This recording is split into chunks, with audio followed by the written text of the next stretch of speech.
steps first is putting that wig cap on, and me personally, I like to keep my braids at the nape of my neck area just so that my wig can fit and it's not lumpy or bumpy. So I keep my braids in the back, and baby, look at that.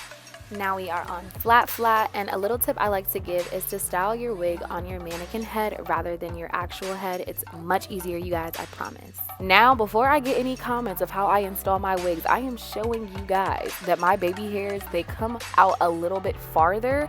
So I like to take my wig cap right above my baby hairs, and then I place my wig right above the wig cap. It's levels, baby. I'm not placing my wig where my baby hairs are because I want to keep my baby hairs. So as you guys can see, it's going to be the wig cap, and then my baby hairs. I really don't like placing it too close to my baby hairs. So before y'all comment, why is it so close to your eyebrows? Baby, I'm saving edges, okay? Period. Turn me up, see? Turn me up, see? Okay. Where you think you going? Come here. I'm going to bring you guys in so we can use this Ghost Bond Supreme Hold. I really like this glue, you guys. However, it breaks me out. I really think I'm allergic to it. So if you guys have any suggestions on how to clear breakouts, please leave them down below. But as you guys can see, I put some dots down and I'm spreading it out using this little tool that I got from AliExpress. I'll leave it down in the description box below. So I typically only use 1 or 2 layers. As you guys can see, I think I'm going in with only 2 today. And I like to let the glue dry just a little bit, but not all the way, especially for the second layer. I'm gonna put it down when it's that little gray cast. As you guys can see, that's how you know when your lace is ready to be melted and the glue isn't all the way dry yet. It's that perfect tackiness that you're gonna have to lay your wig down. And another tip I have for you guys is to go in sections. Professionals, they can do it from ear to ear, but to me it is a little bit harder and honestly messier. So if you are a pro, do your thing, girl. But me personally, I feel more comfortable with going in sections, and I also go in sections with my clients. It's just way easier, you guys, and less messy. I promise you. I promise you.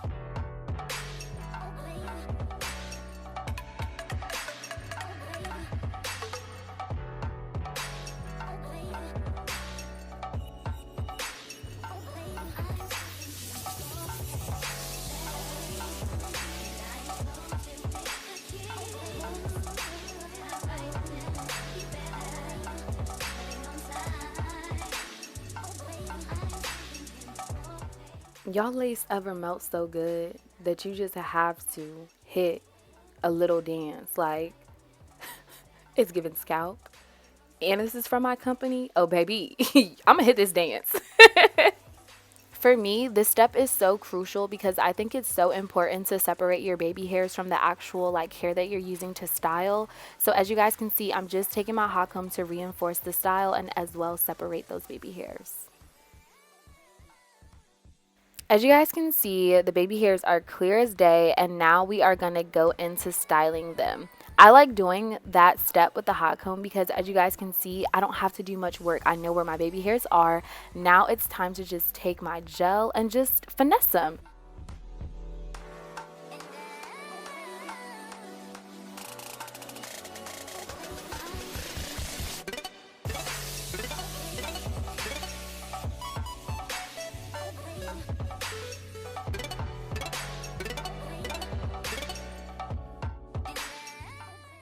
So I like taking the Got To Be styling gel, and a tip for your soft baby hairs, you guys, place the styling gel on the lace, like where the lace ends and meets your skin, and a little bit on the actual baby hairs. Do not place the gel across your whole baby hairs.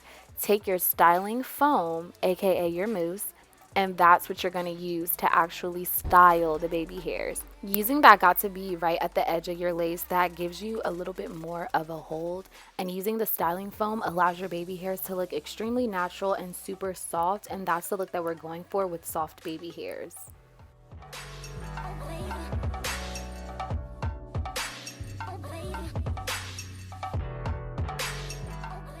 When doing my soft baby hairs, I don't really have like a specific technique. It's really all about the flick of the wrist and how you want your hairline to look. So me personally, I like a lot of baby hairs like I mentioned earlier. So I really leave out a lot of baby hairs across my hairline, and I just like to finesse them, swoop them each and every way. Nothing looks like symmetrical and perfect on each side. It's really all about the flick of the wrist and how I want it to look and just finessing it, honestly.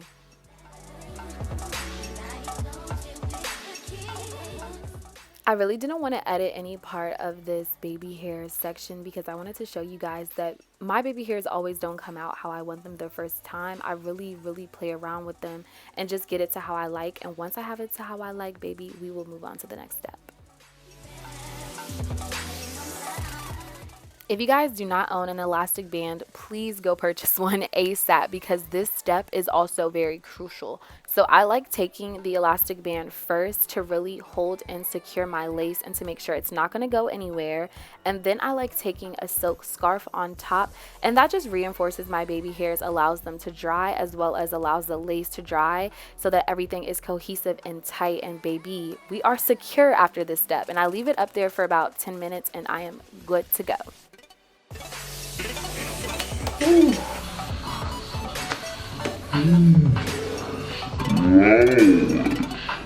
I'm not even going to sit here and flex, you guys. That elastic band and scarf combo is extremely tight, but look at the results. Laid! Having a good frontal from the Gifted Touch, as well as taking these steps and your time, will allow your frontal to look like this. So I really hope you guys enjoyed this video and enjoyed the little tips and tricks that I gave you guys. Thank you guys so much for watching. Do not forget to share, like, comment, and subscribe. Also follow me on all of my social media, and I will see you guys in my next video. Mwah.